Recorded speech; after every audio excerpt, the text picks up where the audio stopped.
Buenos días, mis hermanos, que el Señor les bendiga. ¿Cuántos vinieron gozosos a la casa del Señor? ¿Cuántos se han gozado alabando a su Creador? Diciéndole que Él es bueno, porque para siempre es su misericordia. ¿Cuántos vinieron a escuchar la palabra del Señor?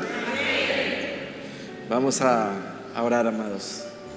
¿Cuántos trajeron su celular? Apáguelo, por favor. Vamos a orar, amados. Bendito Dios, Señor Padre bueno. Te hemos alabado, te hemos bendecido, te hemos glorificado. Ahora te rogamos en el dulce nombre de Jesús, Señor, que seas propicio a la necesidad de tu iglesia. Perdona, Señor, todo pecado, toda rebelión. Quita de nosotros toda mancha. Queremos estar a cuentas contigo, Señor. Queremos, Señor Padre, que tu sangre preciosa limpie y purifique todo nuestro corazón, Señor. Examina nuestro corazón y mira si en él hay maldad. Porque ciertamente tu palabra dice que no hay hombre justo sobre la tierra que haga el bien y no peque. Por eso venimos a ti, Señor, sabiendo que solamente tú eres santo, que solamente tú eres puro. Tu palabra dice: santo, santo, santo es Jehová.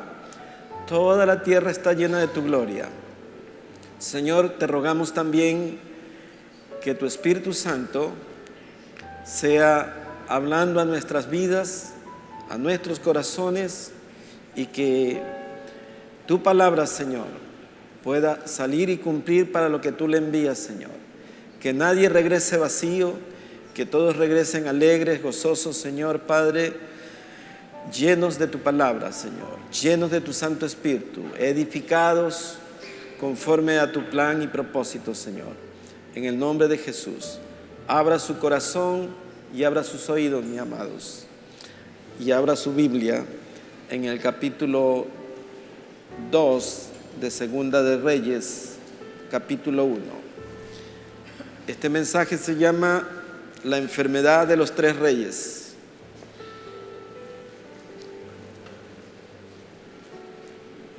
Segunda de Reyes, capítulo 1, verso 1.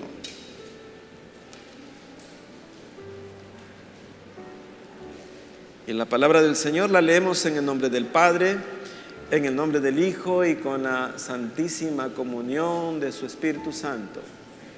Y dice así: después de la muerte de Acab, se rebeló Moab contra Israel, y Ocosías cayó por la ventana de una sala de la casa que tenía en Samaria, y estando enfermo envió mensajeros y les dijo: id y consultad a Baal-zebú, dios de Cron, si he de sanar de esta mi enfermedad. Entonces el ángel de Jehová habló a Elías Tisbita diciendo: levántate y sube a encontrarte con los mensajeros del rey de Samaria y diles: ¿no hay Dios en Israel que vais a consultar a Baal-zebú, dios de Cron? Por tanto, así ha dicho Jehová: del lecho en que estás no te levantarás, sino que ciertamente morirás.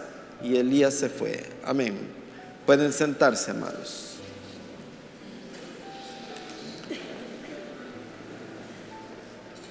Amados, los planes de Dios, los propósitos de Dios, muchas veces en la mente natural no los alcanzamos a ver, no los alcanzamos a discernir, porque nuestra mente muchas veces, nuestro corazón está embotado con las cosas materiales, con las cosas que el mundo nos inunda, por decirlo así. También podemos decir, y miren la tragedia que sucede en el huerto del Edén. El hombre es echado del huerto y ya no tenía comunión con Dios. Fue echado, fue destituido y ya se perdió la relación entre el hombre y Dios. no porque Dios lo quiso, sino porque la desobediencia hizo que Dios lo expulsara. Y cuando vemos allí, amados, tenemos una herencia los hombres, los hijos de Adán. Una cosa es ser hijo de Adán y de Eva, y otra cosa es ser hijo de Dios. Usualmente los hombres reclaman la paternidad de Dios. Y es común escuchar decir, todos somos hijos de Dios. Pero la Biblia dice algo distinto. En el libro del Evangelio de Juan, en el capítulo 1, dice que hijos de Dios son los que han recibido a Cristo Jesús.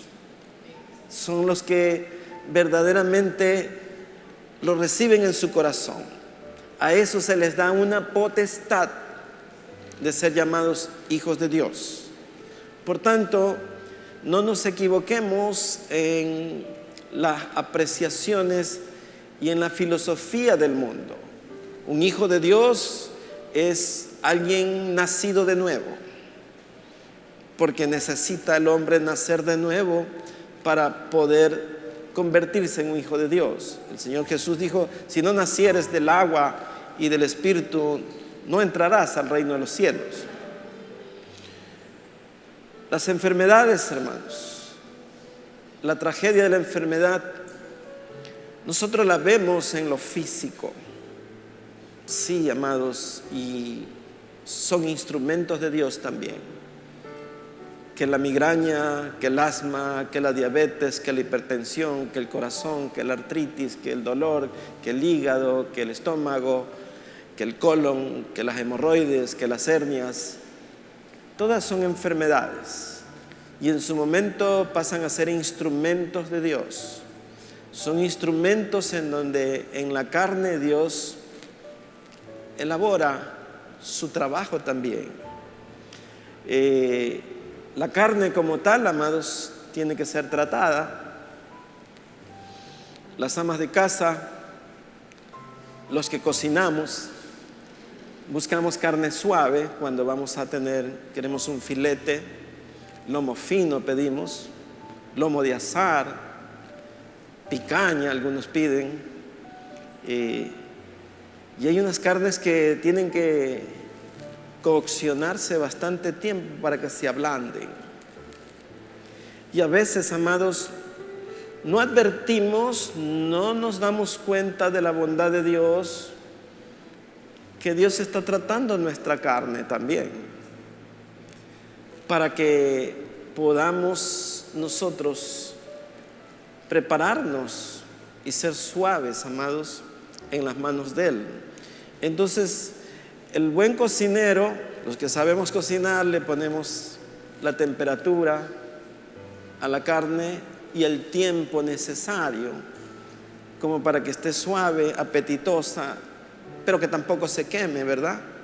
Entonces, las enfermedades son parte de lo que Dios está haciendo muchas veces, pero veamos la enfermedad como una bendición. ¿Quién puede decir eso?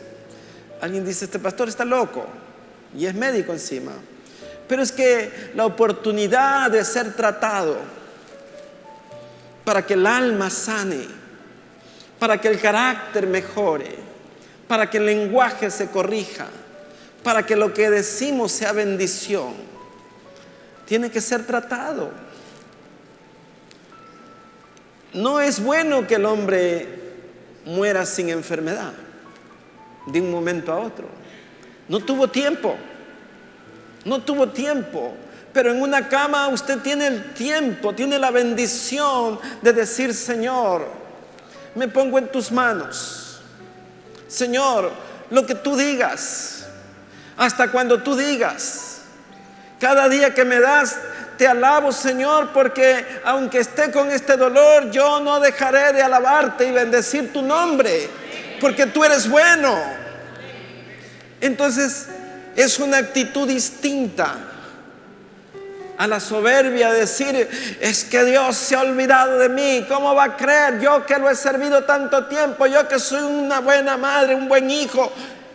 Y quejarnos cuando Dios está haciendo un tratamiento, porque la Biblia dice esto, amados, que el hombre está atestado de pecado, dice, desde la planta del pie hasta la cabellera, que todo es podrida llaga, que todo es ulcerado.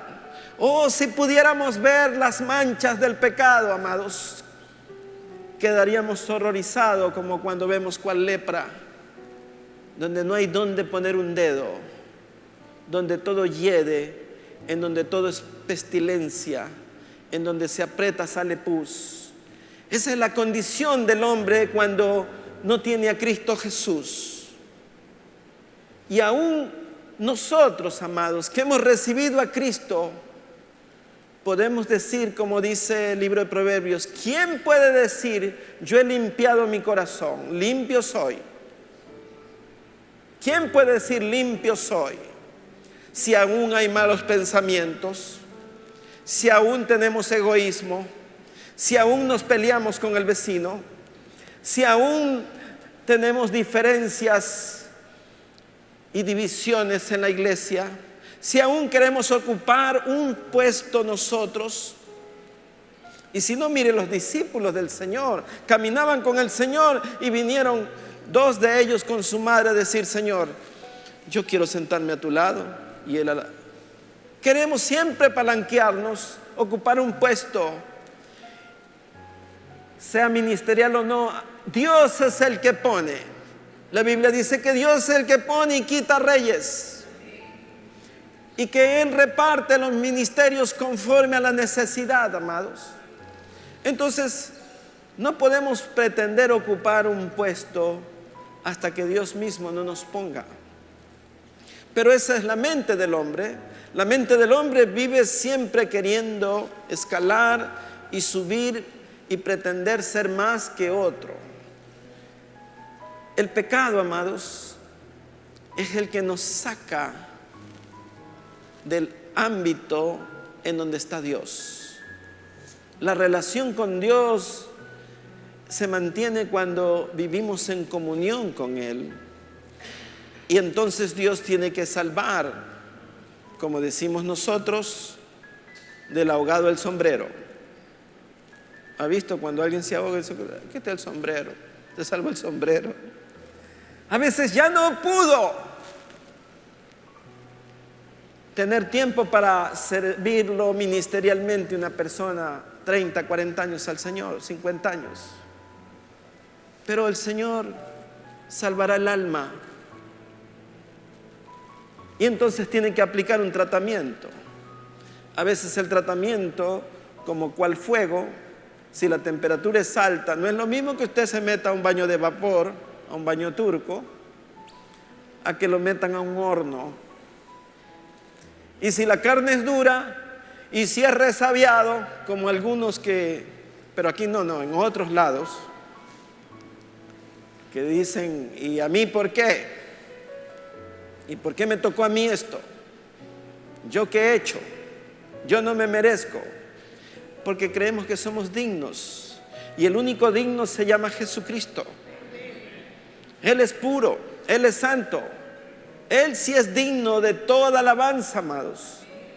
Y entonces, amados, aquí vemos un pasaje bíblico. Vamos a tener 3 pasajes bíblicos de 3 reyes famosos en la Biblia. Y este rey, amados, dice que había tomado el trono, pero que se levantó un reino vecino, y lo relaciona, yo creo que el escritor sagrado, para la cronometría del tiempo, pero también para señalar de dónde venía, de qué línea venía. Dice que murió, dice Acab, y Acab era una ficha. Acab era un hombre malo, perverso. Su mujer era peor, Jezabel, y el hijo era Ocosías. Entonces ustedes vean de dónde salió. Y dice que Ocosías cayó por la ventana de una sala de la casa que tenía en Samaria y se enfermó. Imagínense, se debe haber caído balcón abajo, ventana abajo. ¿Qué habrá estado haciendo? ¿Cómo habrá estado haciendo? ¿Habrá estado ebrio para que se caiga por la ventana? Y él mandó a consultar a un dios falso, al dios de Cron, al dios de las moscas, al dios de la podredumbre. Y este rey, amados, y es que Dios sabe todo, Dios lo conoce todo, él mandó mensajeros, vayan y consulten a un brujo, a un agorero.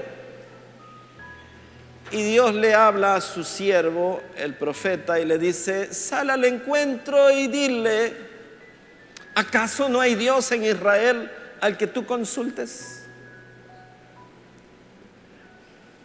Y amados, una de las cosas que los hombres hacen cuando enferman es ir al agorero, ir al brujo, ir al hechicero, ir a hacer baños de buena suerte, a pasarse hierbas que lo escupan con puro, con licores, con hierbas raras. Y eso está en la mente de las personas. Y para Dios eso es abominación. La hechicería, la brujería, el encantamiento es una abominación tremenda. Abominar significa que produce asco, náusea. Por eso dice que Él los vomitará de su boca. Y este rey estaba equivocado, amados. Mandó a consultar al lugar equivocado. Y él tenía en su reino el profeta, amados, que le podía ir a decir, le podía rogar a Dios, le podía pedir que el profeta viniera y orara por él. Y él hubiera sanado. Dice que se enfermó por la caída y Dios le dio la sentencia final. De la enfermedad que tienes no te vas a sanar. Y es claro, la escritura dice, por tanto así ha dicho, verso 4, por tanto así ha dicho Jehová, del lecho en que estás no te levantarás, sino que ciertamente morirás. Y allí no hay apelativo, amados, ya no había ninguna opción. Y esa es la condición del hombre cuando vive desvinculado con Dios. Este es el epílogo de lo que es una familia, amados, porque la consecuencia de un padre y de una madre que no instruyeron a su hijo, como dice la escritura, instruye al niño de tierno, y aun cuando fuere viejo, no se apartará del Señor. Ustedes vean la diferencia con el rey Josías. 8 años tenía Josías cuando empezó a reinar en Israel y derribó todos los lugares de idolatría, los lugares altos, e hizo que se sacaran los libros para que se volviera a rendirle culto a Dios. Un niño de 8 años pone orden en una nación entera. ¿De dónde le salió eso a él? Su madre lo instruyó. Entonces, cuando perdemos el tiempo en los primeros 7 a 10 años de vida del niño, ya después ellos, ya no se les sembró el trigo limpio y el enemigo sembró la maleza, la cizaña, la mentira, la incredulidad. Entonces, esa es la diferencia entre un niño o un adolescente que crece temeroso de Dios y un niño que está vacío en su corazón, que solamente está recibiendo del mundo. Y las familias, amados, necesitamos comprender esto, porque de la palabra de Dios depende el futuro de nuestros hijos y de los hijos de nuestros hijos. Si ellos no crecen piadosos, si ellos no crecen misericordiosos, si su fe no está cimentada, entonces ellos van a divagar, ellos van a tener graves problemas y no van a tener a quién consultar. Serán como este rey. Dice que él consultó al Dios de Cron. O sea, y recién estaba posesionado como rey, amados, porque dice que había muerto Acaz.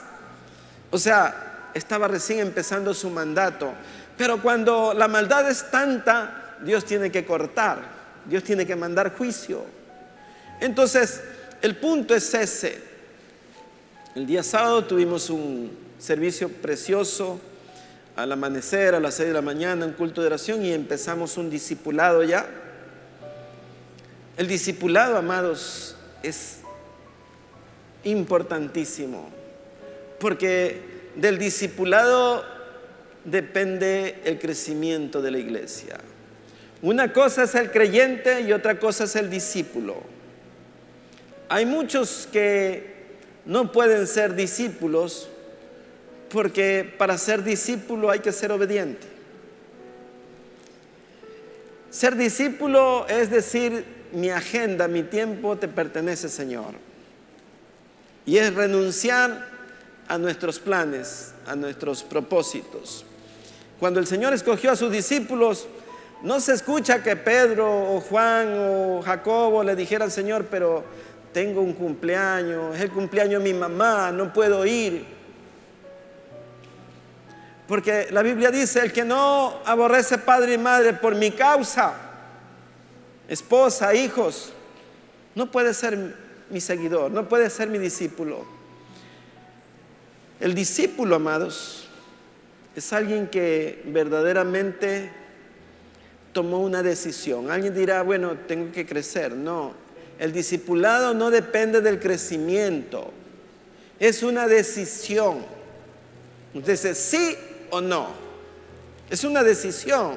Porque algunos se confunden, dicen: es que tiene que ir creciendo. No, el discípulo se puede hacer desde el día en que se entregó a Cristo. Decir: bueno, yo voy a cambiar mi vida y voy a ser un discípulo. El discípulo está consciente de la necesidad que tiene que ganar almas para Cristo. El creyente viene para que lo consuelen, lo reciban, lo atiendan, lo llamen, pero él no puede ser discípulo porque no ha tomado la decisión de ser obediente. Es creyente, cree, pero no es obediente. Entonces hay muchos que no pueden hacer discípulos porque ellos mismos no pueden ser discípulos. Hay muchos creyentes que se quedan toda la vida como creyentes.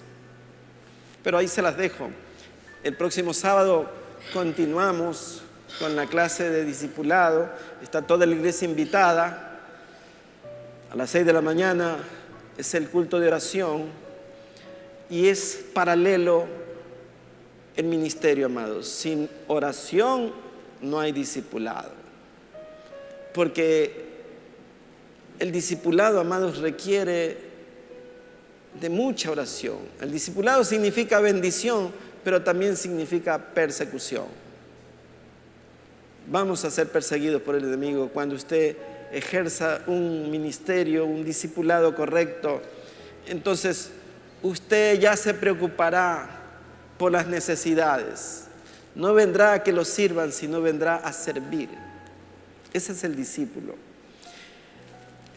Este rey, amados, hizo lo malo ante los ojos de Dios, y Dios dijo: ahí te quedas, hasta aquí llegaste, no te vas a sanar de la enfermedad que tiene. Y se lo mandó a decir clarito.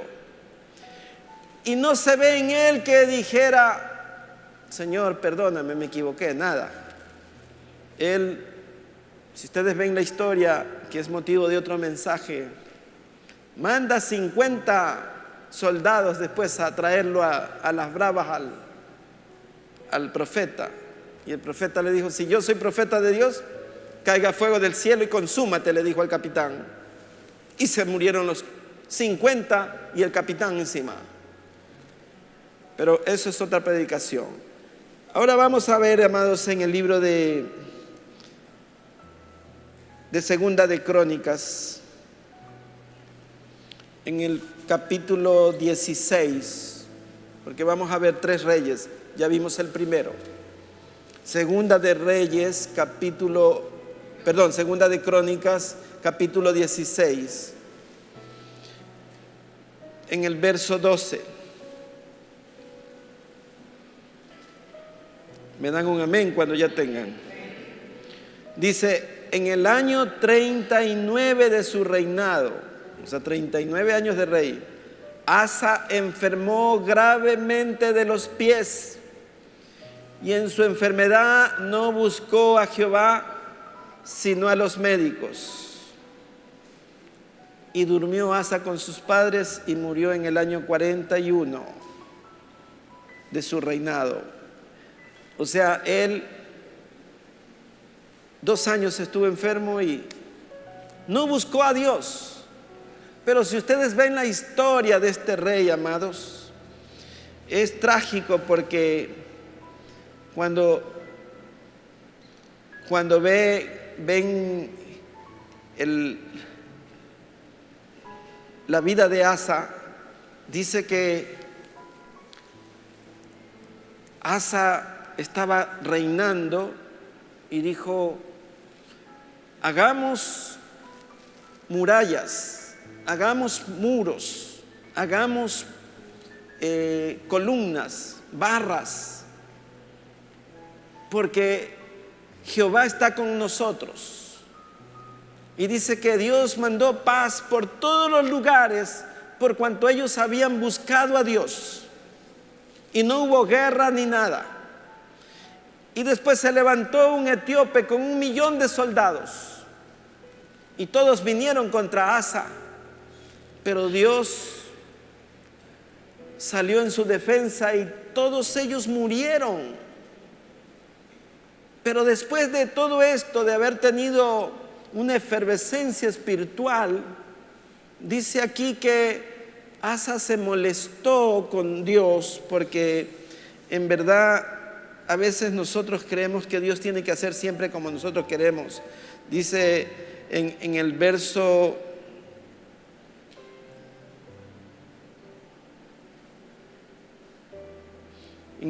11, dice: mas he aquí los hechos de Asa, primeros y postreros, están en el libro del libro de Reyes de Judá y de Israel. Y en el año 39, enfermó Asa. Y dice que Asa no consultó a Dios, que cuando vino un problema, el profeta le vino a decir que porque él se había apartado de Dios, Dios no lo iba a defender del ejército que venía. Y entonces Asa metió preso, lo mandó a la cárcel al profeta. Entonces allí le vino la tragedia, porque se rebeló contra Dios. Porque a veces nosotros queremos que Dios haga como nosotros estamos queriendo. Y Dios es soberano. Y Dios tiene planes y propósitos. Pero el punto es cuando nos alejamos de Dios. Allí viene el problema. Allí viene la tragedia, amados. Y este rey, amados, después de que Dios lo había favorecido, que lo engrandeció en su reino, que reinó más de 39 años, 41 años hasta que murió, al final se aparta. Y la Biblia dice esto, amados: de nada le sirven las justicias del justo si al final se aparta. Y todas las injusticias del injusto le serán perdonadas si al final se arrepiente. Entonces, jugar con Dios es complicado, amados. Es jugar con candela. Debemos ser fieles siempre a Dios, en todo momento, amados. Puede ser el rey, como estamos viendo, eran reyes, 2 reyes, y los 2 murieron. Ahora vamos al libro de Isaías, amados, el tercer rey, en capítulo 38 de Isaías dice lo siguiente: en aquellos días Ezequías enfermó de muerte.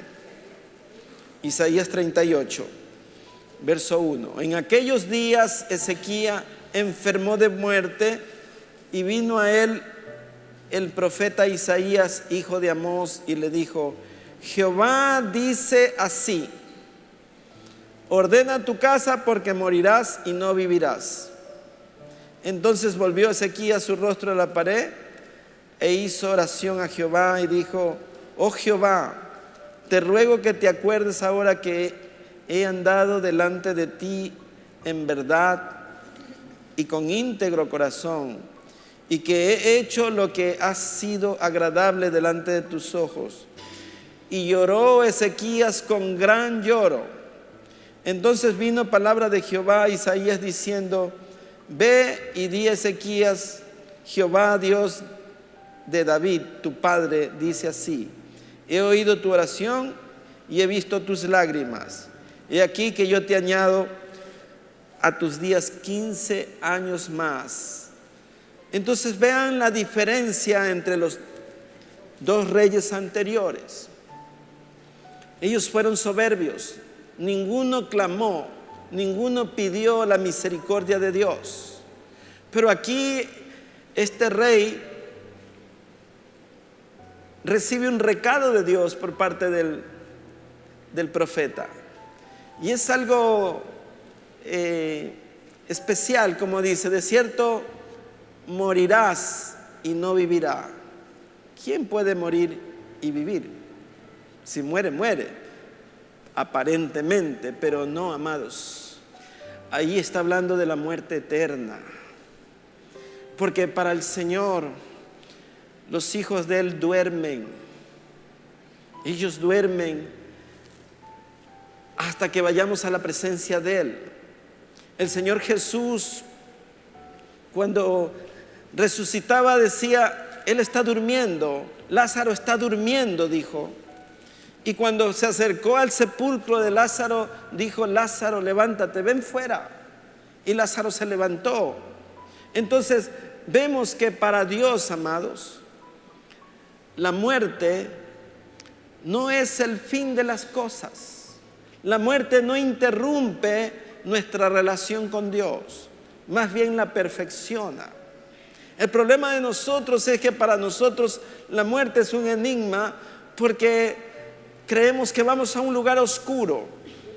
¿Sabe por qué, amados? Porque la fe no se ha sembrado de tal forma que podamos ver que la Escritura dice que cuando estemos en su presencia estaremos en calles de oro, en calles que son como ríos de cristal. Allí saltaremos como corderos de la mañana. Allí le veremos cara a cara. Allí no habrá más llanto. Allí no habrá más dolor. Allí no habrá más angustia. Allí no habrá más muerte. Allí ya no habrá sol ni luna, porque Él mismo será la lumbrera. Él iluminará todo.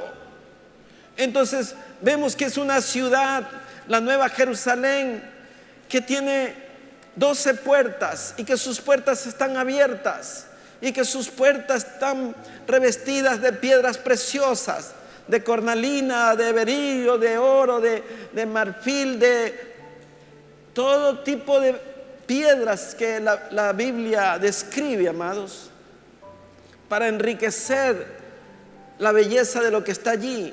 Pero nosotros creemos que vamos a un lugar de tormento, creemos que se terminó todo, porque no se nos ha predicado lo suficiente de lo que está por venir, amados. Por eso usted tiene que decir: lo mejor está por venir. El Hijo de Dios muere tranquilo, muere emocionado de que ya su Señor le viene a ver,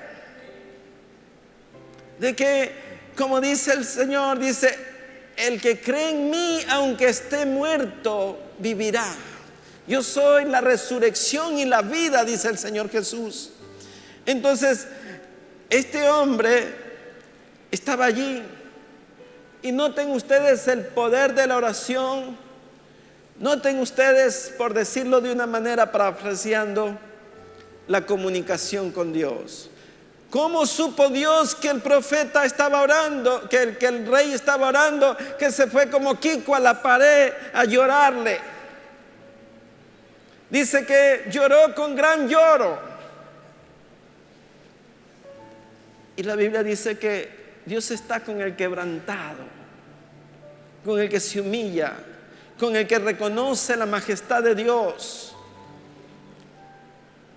El mensaje era claro: dile que de cierto morirá, que ordene su casa. Hace días escribí esto.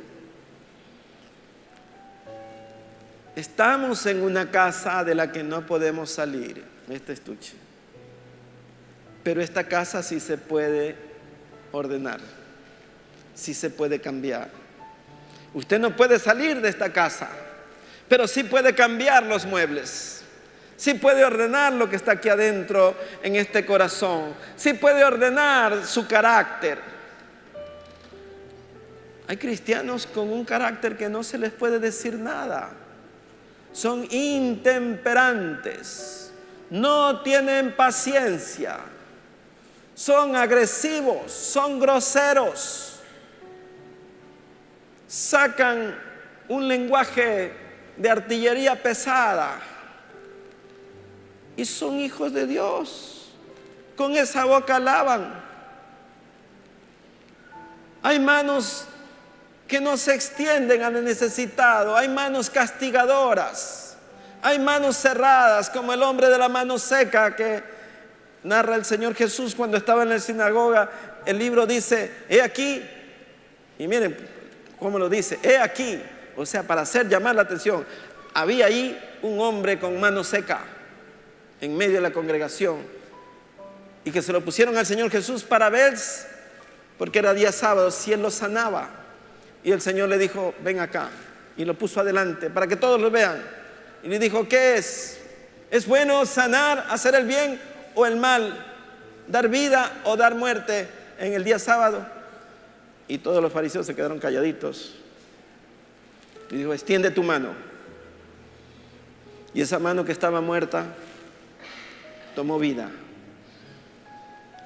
Así hay hombres que tienen la mano muerta, no ayudan, no es mano dadivosa, no es mano generosa, no es mano que se extiende, no es mano que se acomide, no es mano consecuente. Esta mano sirve, la mano es tipología del amor, de la amistad, del estrechón de mano, del abrazo sublime.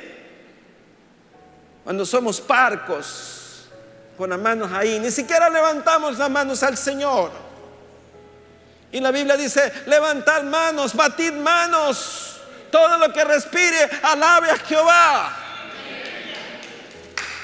Tenemos que entender para qué hemos sido creados. Nosotros somos hijos de Dios. Y la oración, amado, la oración genuina llega al cielo de inmediato. Dice que el profeta iba recién por el patio de la casa del rey, y Dios le dice: regrésate, anda, dile que le extiendo sus días. La respuesta de Dios inmediata ante la súplica, ante un hombre que reconocía que tiene un Dios. Eso me gozaba con la alabanza que decía: solamente alábale, alábale en la angustia, en la necesidad, en el sufrimiento, alábale. Usted no puede estar maldiciendo. Nuestra boca se hizo para bendecir, para proclamar el testimonio de Cristo Jesús. El diablo tiene que escuchar que a pesar de que usted tiene dolor, usted dice: bendito sea tu nombre, Señor.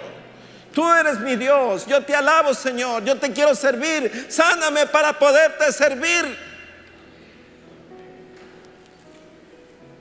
Porque hay gente que quiere estar sana para vivir paseando en cruceros, en lo que puede hacer, y no tiene propósitos.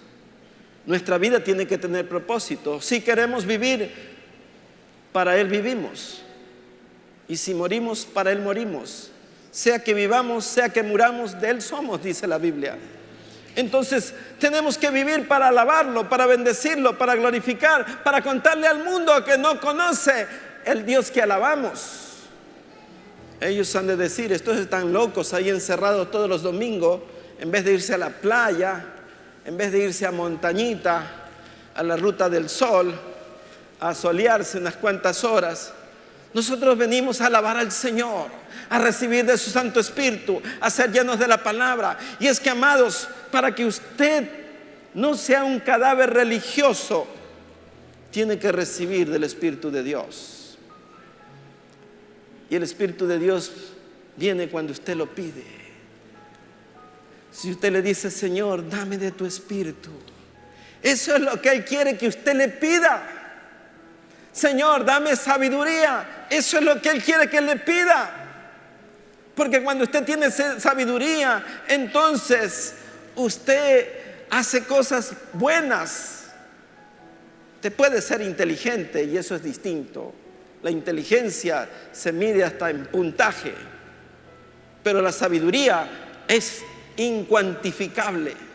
Usted no puede decir, tiene un coeficiente intelectual. Para la sabiduría, para la inteligencia sí, pero no puede decir tiene un coeficiente de sabiduría tanto. No, la sabiduría viene de Dios y esa es la que marca la diferencia entre el inteligente y el sabio. El sabio es reprendido y da gracias a Dios. El necio es reprendido y se enoja con Dios. Entonces tenemos que darnos cuenta, amados, la actitud, la posición. ¿Para qué sirvió la enfermedad en Ezequías? Para que él ordene su casa. Eso fue lo que le dijo el Señor. Ordena tu casa, le dijo. Y no se refería a los muebles, a las sillas que tenía el rey. Se refería a lo que está aquí adentro. Nuestra vida, amados, depende de la palabra de Dios. Usted se convertirá cuando en verdad tenga hambre por la palabra. Cuando en verdad usted sienta que necesita más oración. Usted crecerá cuando usted diga, no he orado lo suficiente, solo oré 20 minutos, voy a orar 10 minutos más. Usted sabe, amados, cuál es la dosis. El Señor Jesús le dijo a sus discípulos, oren 1 hora. Y cuando regresó los encontró dormidos. Y después les dijo, no habéis podido orar 1 hora. Entonces la dosis es 1 hora. ¿A qué hora? Como dice el salmista David, de tarde al mediodía y de mañana te buscaré, Señor. Significa que nuestra actitud debe de ser de búsqueda permanente al Señor. Porque si no, amados, solo seremos creyentes. ¿Por qué la iglesia no crece? Porque la mayoría solo somos creyentes, no somos discípulos. El discípulo va y trae convertidos para el Señor. El creyente no puede discipular a nadie porque él mismo no es obediente. Por eso el Señor Jesús dijo, el que quiere venir en pos de mí, tome su cruz, niéguese a sí mismo y sígame. Entonces, es decir, Señor, aquí está mi agenda. Todo es tuyo. Mi tiempo es tuyo. Mi casa es tuya. Mis bienes son tuyos. Todo lo que tú digas es tuyo, Señor. Mi salud es tuya. Mis fuerzas son tuyas, Señor. Entonces sí podemos decir, Señor, dame más fuerza, dame más días para poderte servir. Y Él le va a extender. Pero si su propósito es solamente para sentirse bien, para estar sano, entonces está en un craso error, porque su oración no va a ser escuchada. Porque Dios quiere prolongarle la vida al hombre cuando el hombre lo alaba, cuando el hombre le sirve, cuando el hombre verdaderamente ama a Dios más que todas las cosas. Si usted ama algo más que a Dios, entonces usted no está amando a Dios, porque Él es primero. Si usted ama más a su esposo, si usted dice yo amo más a mis hijos, si yo amo más mi trabajo, si yo amo más mis bienes, entonces usted no ama a Dios. Usted tiene que amar más a Dios. Entonces ese es el orden. Y Dios honra a los que le honran. Y Dios bendice a los que le bendicen. Dios conoce todo, amados. El profeta, el rey acababa de orar y ya el profeta tuvo que regresarse porque hubo contraorden. Regrésate, dile que va a vivir más. Esa es la bondad de Dios, esa es la misericordia de Dios. Ese es el cambio que Dios quiere hacer cuando está determinado ya un juicio, que el hombre se arrepienta. Por eso dice, vivo yo, dice Jehová, que no quiero la muerte del pecador.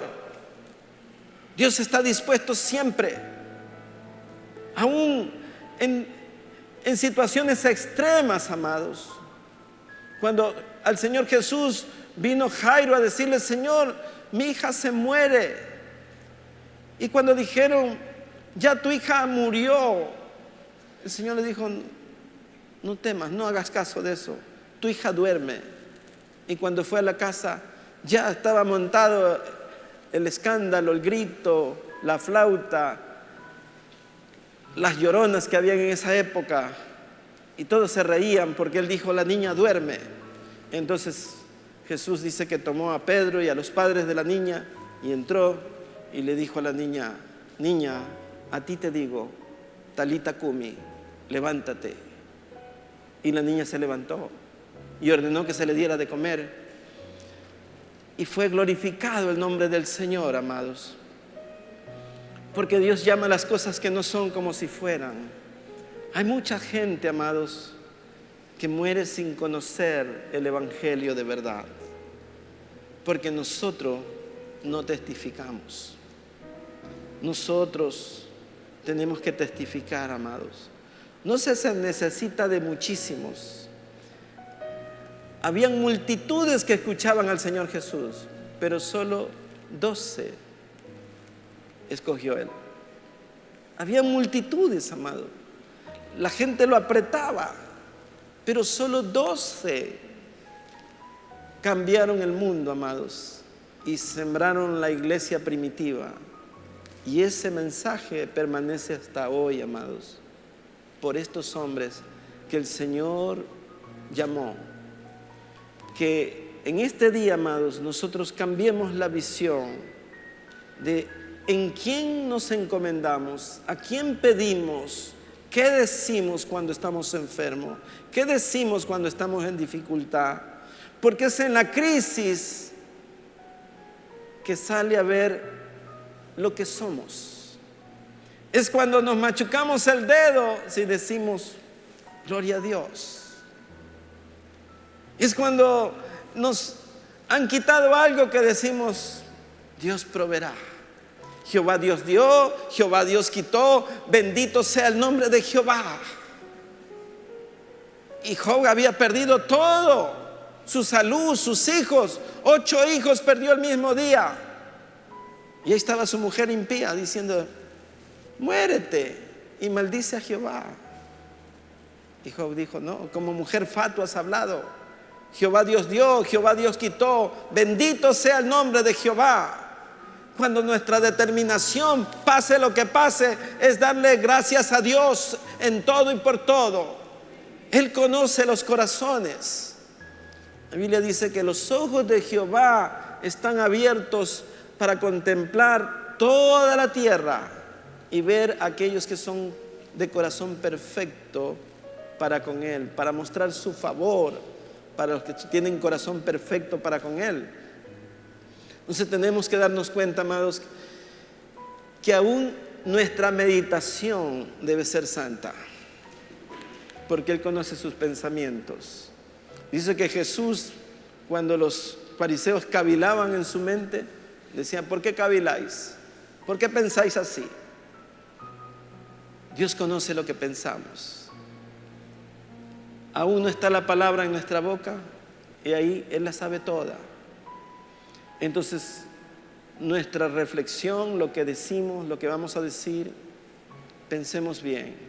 Digamos como el sabio Salomón: no dejes que tu boca te haga pecar. No diga maldición, porque lo que usted dice con su boca ya lo soltó y ya no regresa. Y usted tiene autoridad con su boca. Le decía yo a mi madre que hay que decir en las mañanas: soy sano, soy salvo, me levanto y camino en el nombre de Jesús. Y si tiene un dolor, tiene que decir: todo lo puedo en Cristo que me fortalece. Y si usted está con una enfermedad, usted puede decir: ¿quién me separará del amor de Cristo? Entonces, las cosas están claras, porque un día igual vamos a partir, amados. Todos vamos por ese camino. Lo que tenemos que ir es confiados, porque veremos cosas maravillosas, como dice el apóstol Pablo. Cosas que ojo no vio, cosas que oído no escuchó, cosas que no han subido en el corazón del hombre, son las que Dios tiene preparadas para los que le aman. El apóstol Pablo fue arrebatado al tercer cielo. Dice: conocí a un hombre, si en la carne no lo sé, si en el espíritu no lo sé, que vio cosas inefables. Allí le fueron reveladas las cosas que él pone y escribe maravillosamente, amados. Usted vea, todas las cartas del apóstol Pablo son para edificación de la iglesia, de la familia. Tenemos que ver, amados, que las revelaciones que Dios ha dado no son poesía para que usted se entretenga, son para que su fe esté cimentada. Si viene el momento de partir, decir: bueno, yo estoy listo, Señor, aquí estoy, aquí está tu siervo. Seguramente cuando usted haya ordenado su casa, el Señor, cuando lo reciba a la otra orilla del río, dirá: ven, buen siervo, pasa, entra, gózate en el gozo de tu Señor. En lo poco me fuiste fiel, en lo mucho te pondré. Usted dirá: Señor, gracias, bendito sea tu nombre. No importa el momento, la situación por la que estemos atravesando, usted encomiende a Jehová su camino, espere en Él y Él hará. Deleítate a sí mismo en Jehová y Él le concederá las peticiones de su corazón. Dios es bueno. La escritura, el salmista David dice: venid, gustad y ved que es bueno Jehová. Por eso es que el Salmo 19 dice que la ley de Jehová es perfecta,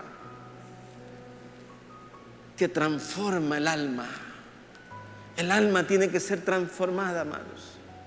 Aún dentro de la casa de Dios hay desafueros, hay desvaríos, hay cosas vergonzosas, pero Él va a hacer un tratamiento en cada uno de nosotros para que ordenemos la casa, para que estemos a cuentas. Él dice en el libro de Isaías: habla tú para yo justificarte. El salmista David escribe: Él es el que perdona todas tus rebeliones. Solamente tenemos que ir de rodillas y decir: Señor, perdóname. Y Él es amplio en perdonar. El trono de la gracia está ahí abierto, como dice el apóstol Pablo. Entremos al trono de la gracia confiadamente para hallar gracia y el oportuno socorro. El socorro es oportuno, amados, no llega atrasado, llega oportuno cuando usted se acerca a la presencia de Dios. Amén. Él es la medicina, Él es el doctor y Él es el que sana todas nuestras dolencias. Vamos a dar gracias al Señor. Amado Dios, Señor, te alabamos y te bendecimos, Señor. Y te damos gracias, Señor, por tu palabra. Gracias, Señor, por todas las cosas que tú haces. Gracias porque tú ordenas nuestros pensamientos. Gracias porque tú haces nuevas todas las cosas. Gracias porque nos has atraído a tu casa. Somos invitados tuyos, Señor, para disfrutar de tu palabra, Señor, disfrutar de tu presencia, recibir de tu espíritu, alimentarnos de tu palabra, fortalecernos por medio de ella, levantar nuestra fe, Señor, capacitarnos, Señor, Padre, para poderte servir, Señor. Dios mío, Señor, levanta un discipulado genuino, radical y verdadero en cada uno de nosotros. Que dejemos de ser simples creyentes y seamos tus discípulos. Tu palabra dice que el que quiera seguirte, tome su cruz y que te siga. Señor, ayúdanos a tomar la decisión, porque solamente es una decisión, Señor. Padre, en el nombre que es por sobre todo nombre, te damos gracias. Amén. Dios les bendiga, mis amados.